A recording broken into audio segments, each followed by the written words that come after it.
공생의 기간 동안 예수님은 가능한 한 많은 지역에서 많은 사람들을 만나서 하나님의 나라를 전하시려고 하셨습니다. 그래서 주님이 방문하신 곳 중에는 보통의 유대인들이 잘 가지 않는 지역들도 포함되어 있었죠. 오늘 본문에 등장하는 사마리아라는 곳도 그런 곳들 가운데 하나였습니다.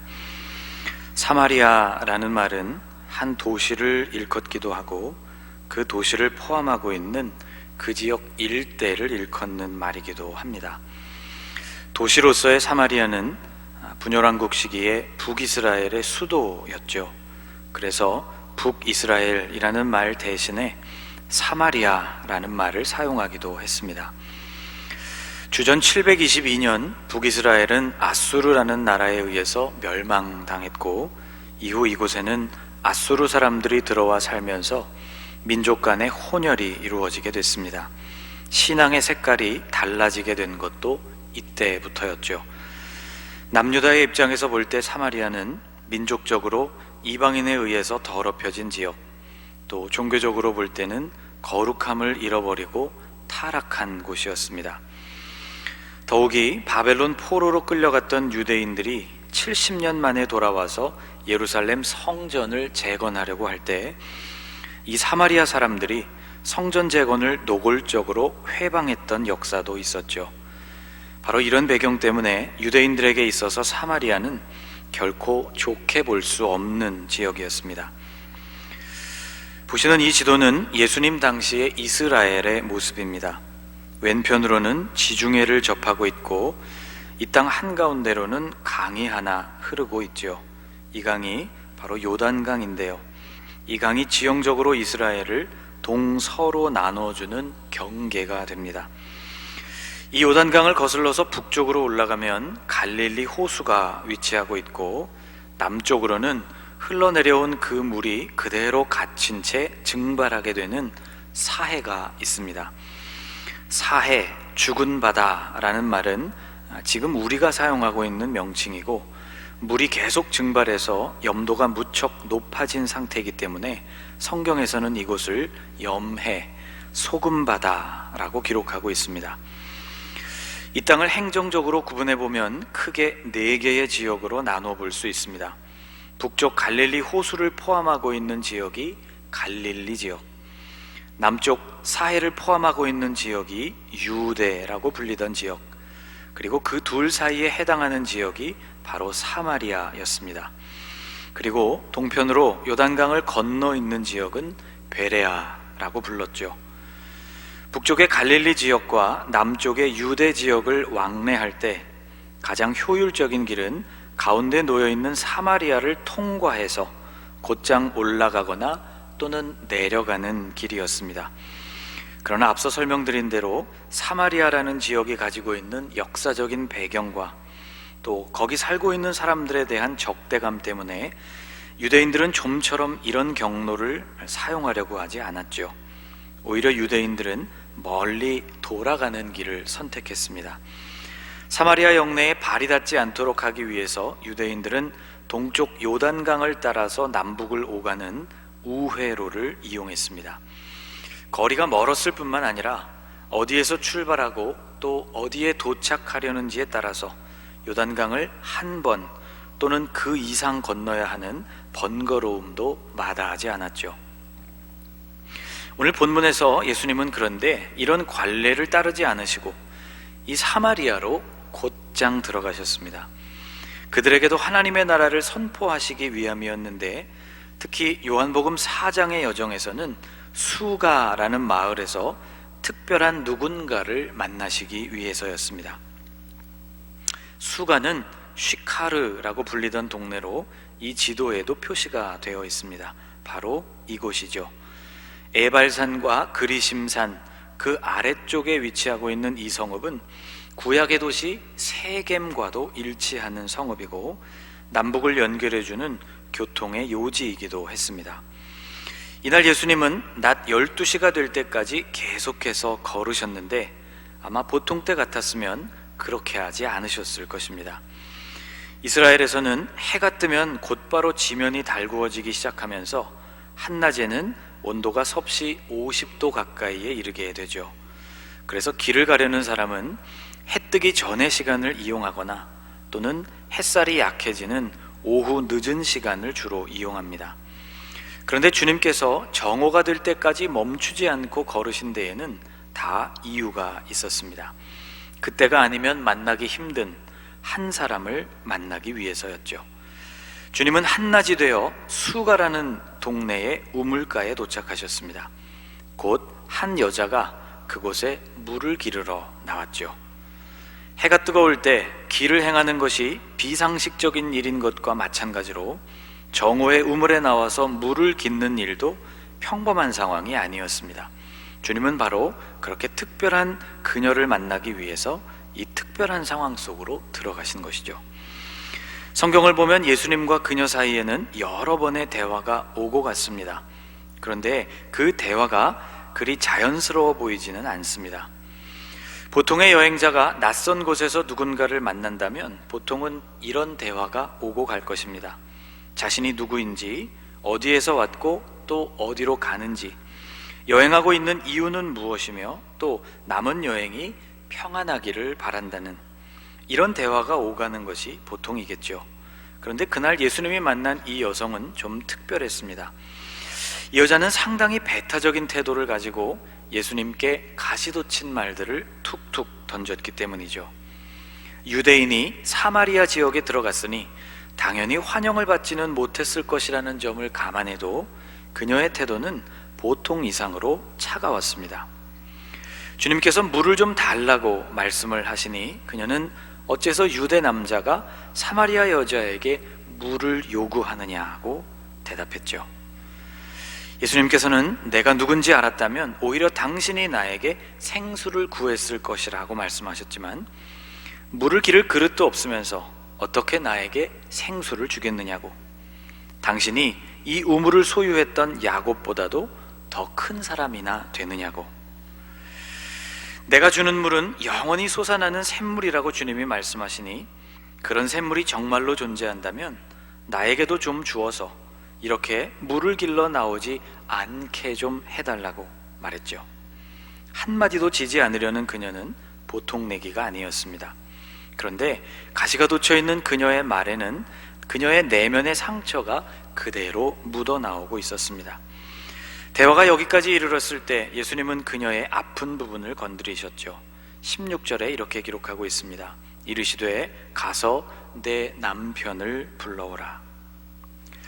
갑자기 남편을 불러오라는 이 뜬금없는 말씀은 정말로 그녀의 남편을 보고 싶어서 하신 말씀이 아닙니다.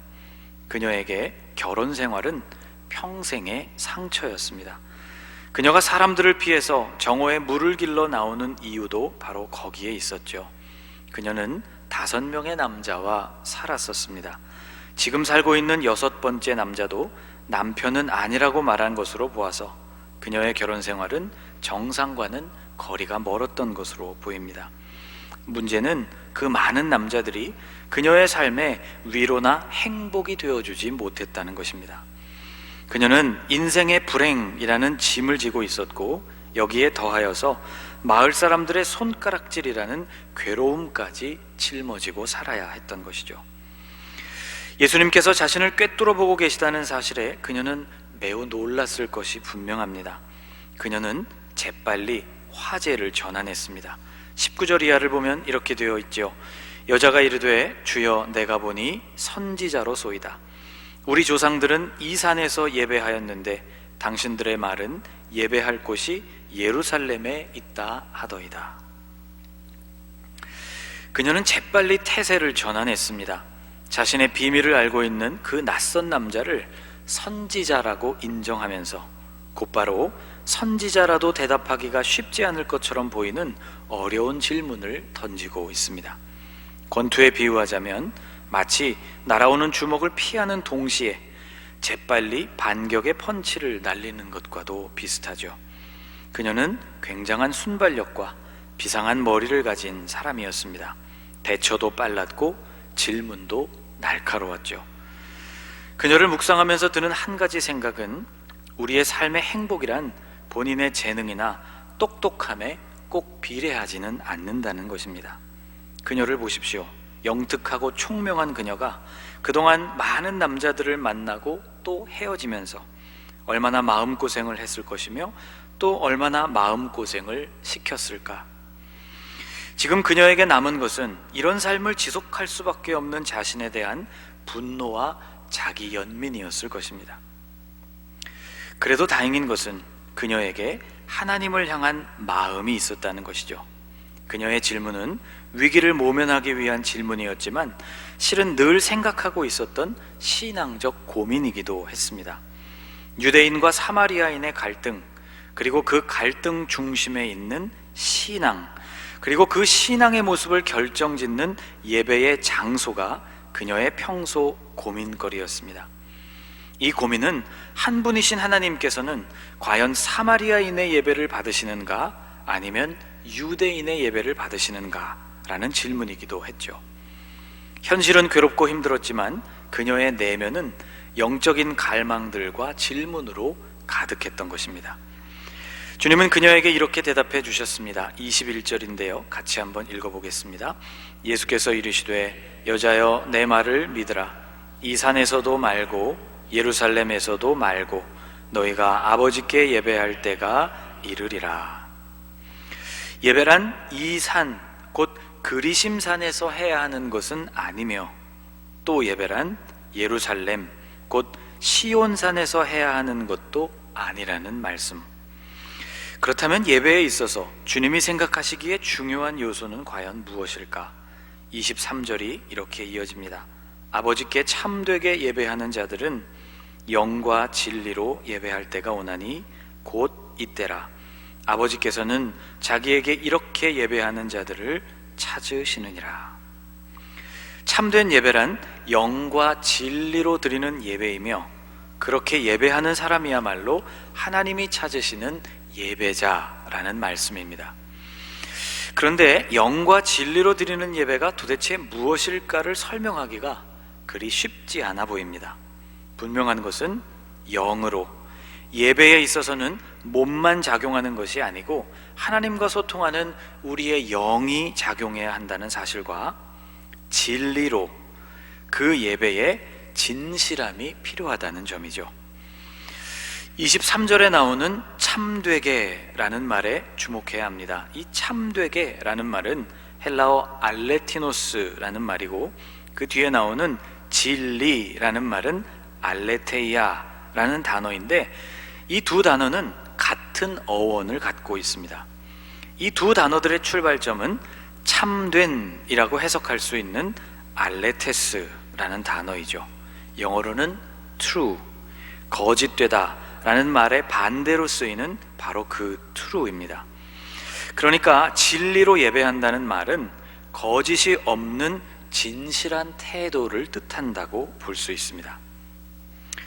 예수님과의 대화 끝에 결국 그녀는 자신 앞에 있는 그분이 바로 그리스도라는 사실을 깨닫게 되었는데, 예수님은 그녀가 감추려고 애쓰던 모든 것들을 이미 알고 계셨습니다. 거짓 없는 진실함이 하나님께서 원하시는 예배자의 자세라는 것은 그래서 그녀에게 더 크게 다가왔을 것입니다. 그동안 그녀는 자신의 불행한 삶을 철저하게 덮으려고만 했습니다. 그리스도이신 예수님 앞에서조차 그것을 숨기려고 했죠. 예수님을 만나면서 무엇이 문제였는지를 보게 되었습니다. 자신의 총명함과 명철함으로 자신의 연약함을 감추고, 그리고 상처도 감춘 채 살아가고 있던 삶, 진실과는 거리가 멀었던 자신의 삶이 문제였다는 것을 깨닫게 된 것이죠. 이후 나타난 그녀의 행동은 그녀가 무엇을 깨닫게 되었는지를 우리에게 보여줍니다. 깨달음과 충격 속에서 그녀는 즉시 반응했습니다. 그녀는 마을로 달려갔죠. 우물가를 찾아왔던 본래의 목적은 이제 중요하지 않았습니다.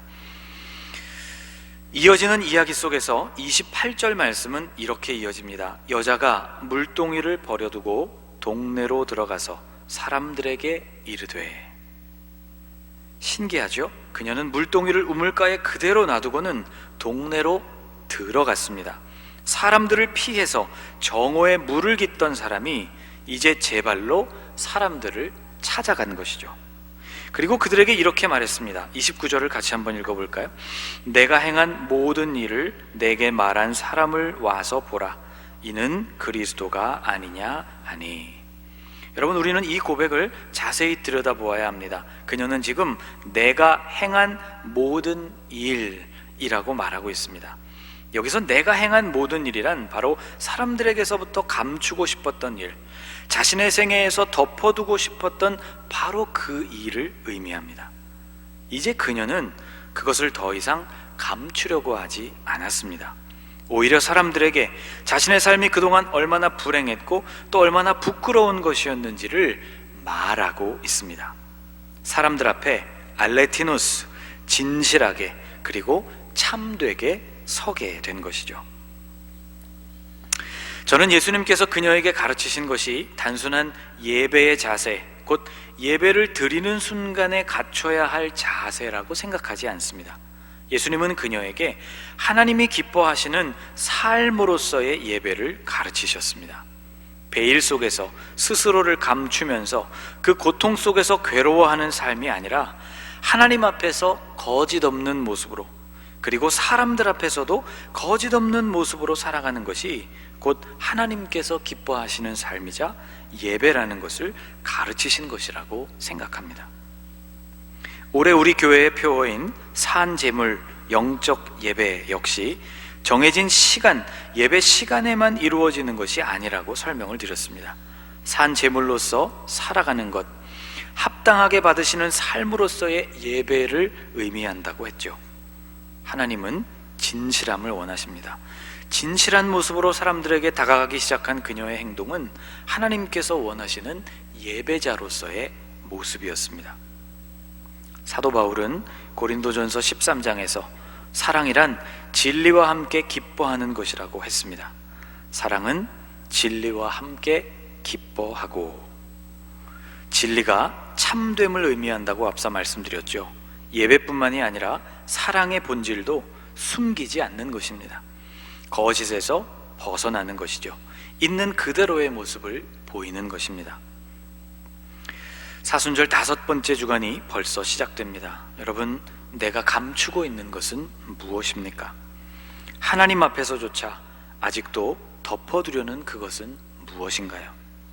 수가 동네에 살았던 오늘의 주인공은 바로 그것이 하나님을 향한 예배를 가로막고 있는 장벽이자 사람들과의 관계를 막는 장애물이라는 것을 깨달았습니다. 그날 정오 우물가에서 그녀를 만나 주신 것처럼 주님은 오늘 우리에게도 다가오십니다. 그분은 우리의 모든 것을 알고 계시죠. 주님 앞에 정직하게 나아가는 삶, 사람들 앞에서도 같은 모습으로 사는 것, 이것이 우리의 삶의 열매가 되기를, 영과 진리로 이루어지는 예배가 오늘 저와 여러분의 삶에도 충만하게 나타날 수 있기를 주님의 이름으로 축복합니다. 기도하겠습니다. 뜨거운 태양을 머리에 이고 한 사람을 만나시기 위해 수가로 향하신 주님, 주님은 그곳에서 삶의 상처와 무게에 눌린 한 사람을 만나 그를 자유하게 해주셨습니다. 자신의 상처를 딛고 일어섰을 뿐만 아니라 이제 그것을 사람들과 나눌 수 있을 정도로 그녀를 달라지게 해주셨습니다. 진리가 너희를 자유하게 할 것이라는 말씀이 그녀의 삶에서 이루어지게 해주셨습니다. 주님, 우리의 숨은 상처와 감추고 싶은 삶의 어두움을 주님 앞에 열어놓습니다. 모든 것을 이미 알고 계시는 주님 앞에 내어놓습니다. 수치와 부끄러움이 주님 앞에서 자유함으로 바뀔 수 있음을 경험케 하옵소서. 진리, 거짓을 멀리하는 진실함이 주님께 대하여 그리고 우리 주변의 사람들을 대하여 언제나 나타나게 하심으로 예배의 열매, 사랑의 열매를 맺게 하옵소서. 예수님의 이름으로 기도하옵나이다. 아멘.